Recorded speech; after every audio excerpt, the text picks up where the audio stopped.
Welcome guys, एक बार फिर स्वागत है आपका अपने यूट्यूब चैनल बुलंसर क्लासेस में। आज हम बात करेंगे अगर जीरो की पावर जीरो हो तब क्या होगा। आप कोई भी कंपटीशन एग्जाम की तैयारी करो, बड़े से बड़े यूपीएससी सीडीएस एनडीए वगैरह, तो आपसे पूछ लिया जाता है कि जीरो की पावर जीरो क्या होगा, या ये आपके इंटरव्यू में क्वेश्चन आ जाए। तो यहाँ हम जानेंगे जीरो की पावर जीरो क्या होता है। तो उससे पहले दो रूल जानने जरूरी होते हैं, और वैसे आपको वो पता ही होगा, लेकिन फिर भी हम उन रूलों को एक बार देखते हैं, फिर हम पता करेंगे कि जीरो की पावर जीरो का आंसर क्या होगा। चलिए देखते हैं। जैसा कि आपको पता ही होगा कि अगर किसी की भी पावर जीरो है, तो जैसे ए की पावर जीरो तो उसका आंसर वन होगा, 100 की पावर जीरो तो उसका आंसर वन होगा, 200 की पावर जीरो तो उसका आंसर वन होगा, एक्स की पावर जीरो तो उसका आंसर वन होगा। अच्छा, ये आंसर वन क्यों होता है? किसी की भी पावर अगर जीरो होती है, एक मिनट के लिए इसको होल्ड पे रख देते हैं। अगर किसी की भी पावर जीरो होती है तो उसका आंसर वन क्यों होता है, तो देखते हैं। अगर ए की पावर जीरो है, या टू की पावर जीरो है, या 100 की पावर जीरो है, इसका मतलब वन क्यों है? आप जैसे टू की पावर जीरो को ले लो, तो टू की पावर जीरो का मतलब हुआ 2/2। ऐसा कैसे हुआ, जब देखो यहाँ क्या है, मैं टू से टू को काटूंगा तो वन आएगा। जरा इसको एक और नजरिए से देखो, इसकी पावर कितनी है, वन, इसकी पावर कितनी है, वन। हमने क्लास 8 का एक फॉर्मूला पढ़ा था कि अगर बेस सेम हो और वो डिवाइड में हो और बेस सेम हो तो पावर क्या हो जाती है, माइनस हो जाती है। तो यहाँ पावर क्या हो जाएगी, माइनस हो जाएगी।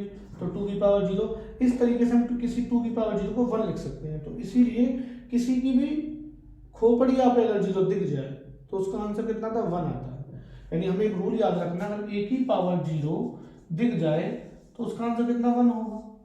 पहला रूल तो ये होगा। अब दूसरा रूल, वो तो बहुत ईजी है, चलो उसको देखते हैं। दूसरा रूल क्या कहता है, अरे डस्टर कहाँ चला गया, हाथ से काम चला गया। दूसरा रूल ये कहता है कि अगर बेस में, अब तक तो आपकी पावर में जीरो थी तो आंसर वन हो गया। अगर बेस में जीरो हो, जैसे सपोज करो जीरो की पावर टू, अगर बेस में जीरो हो तो उसका आंसर जीरो होता है। जैसे जीरो को दो बार लिख दो, जीरो की पावर 50 तो जीरो को 50 बार लिख दो तो भी आंसर जीरो। जीरो को तो कितनी बार लिख दो, मल्टीप्लाई में तो जीरो ही आएगा। अब जीरो की पावर कितनी भी हो उसका आंसर जीरो है। तो यहां से हमें एक कंक्लूजन निकला, अगर जीरो के ऊपर कोई भी पावर हो, एक्स वाई जेड, मैं लिख दूं जीरो के ऊपर अगर ए हो, ए का मतलब कुछ भी हो सकता है, 1 2 3 4 5 6 7 8, कोई भी नंबर हो सकता है, तो इसका आंसर क्या होगा, जीरो। अब हमारे पास दो नियम है। पहला, अगर किसी की पावर जीरो, किसी की खोपड़ी पे अगर जीरो दिख जाए तो उसका आंसर वन, किसी के बेस में अगर जीरो दिख जाए तो उसका आंसर जीरो। अब जरा इस क्वेश्चन को देखिए, यहाँ भैया कौन सा फॉर्मूला लगाओगे, ये वाला या ये वाला? क्योंकि यहाँ के तो बेस में भी जीरो है और पावर में भी जीरो है, तब आप कौन सा फॉर्मूला लगाओगे, ये वाला। अगर ये वाला लगा के वन लिखते हो तो ये नाराज हो जाएगा, और ये वाला लिख के अगर वन जीरो लिखते हो तो ये वाला नाराज हो जाएगा। नाराज कोई भी करना नहीं है फॉर्मूला। अगर आप ये लगाओगे तो ये गलत थोड़ी नहीं है, और आप ये लगाओगे तो ये भी गलत नहीं है। इसीलिए जीरो की पावर जीरो को डिफाइन नहीं किया जा सकता, इसका आंसर होगा नॉट डिफाइन। याद ऐसे रखना, नाराज नहीं होना चाहिए, नाराज किसी को करना नहीं है।